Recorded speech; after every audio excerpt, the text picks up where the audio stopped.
We return to our top story tonight. A new report card on inclusive hiring shows positive attitudes towards people with disabilities declining in the workplace.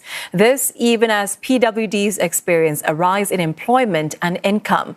The Disability Trends report also finds that the overall quality of life scores of caregivers of PWDs have fallen by over 2 percentage points between 2022 and 2024. These are in areas like physical and social relationships. So what are the challenges caregivers could be facing? Joining me now is Farah Juwita. She is the main caregiver to her youngest son who is diagnosed with Autism Spectrum Disorder. Ms. Farah, thank you so much for joining us this evening. The Disability Trends report shows that more people with disabilities have full-time jobs and are having better quality of life as well. To what extent do the findings give you assurance for your son's future? Although that it's good, it's very encouraging to see that report. As of right now, it doesn't really assure me of anything much because firstly, I guess my son is still very young. He's only 11. So at the current stage, we honestly don't see him being able to join the workforce. But he's still progressing every day. So we do have hope and we will definitely support him in every way that we can. And I understand that your son was diagnosed when he was 4. You said that you felt lost when you first received the news. What are some of the caregiving challenges and burdens that you have faced since his diagnosis? I guess at that time, the biggest challenge then was firstly to find a preschool that was open to accepting his child, a special needs student. After 3 schools, we actually finally homeschooled him for about 6 months before he started at a SPED school. Getting a spot in Epic Center was also another challenge because with long wait lists, we had to wait and wait. It was a very anxious moment for us also. And then financially, I wouldn't lie, it was also a huge strain as anything that was inclusive or anything that accept or include special needs kids was really expensive. We also didn't have much, I guess, support and resources to look at that moment at that time.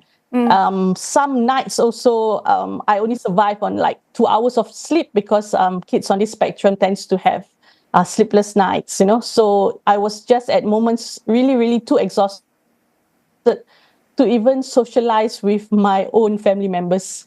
Yeah, I'm sure those were very tough times for you, but you also received strong family support as well as help from professionals at SPD. How has such support helped you and caregivers like yourself? I'm lucky. I'm blessed with a very supportive husband and also children. They are all actively involved in Ilhan's, in my younger son's caregiving. They always encourage me to engage in my self-care, to go out for walks, to go for movies. At least this gives me time to reset, to take a breather. As for SPD, they actually connect me with courses to better equip myself.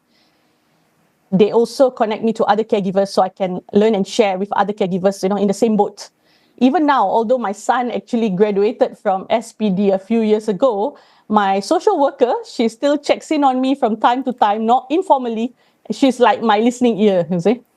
That's good to know. I mean, I think it is important to take care of your own physical and mental well-being as you look out for others. How do you ensure that your own needs are met as well, even while you are taking care of your family? I mean, has it been hard to prioritize your own needs at the same time? At the beginning, it was really quite difficult because I was still coming to terms with the whole situation. I feel guilty to focus on myself, to prioritize myself. It's not a nice feeling, I feel that, it's my job. I have to be with Ilhan 24/7. So, but once things were more structured, I set aside at least half a day every week for myself.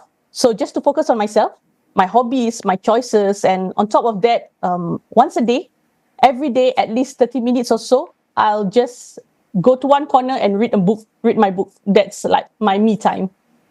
What kind of support or help would you like to see being given more to caregivers like yourself?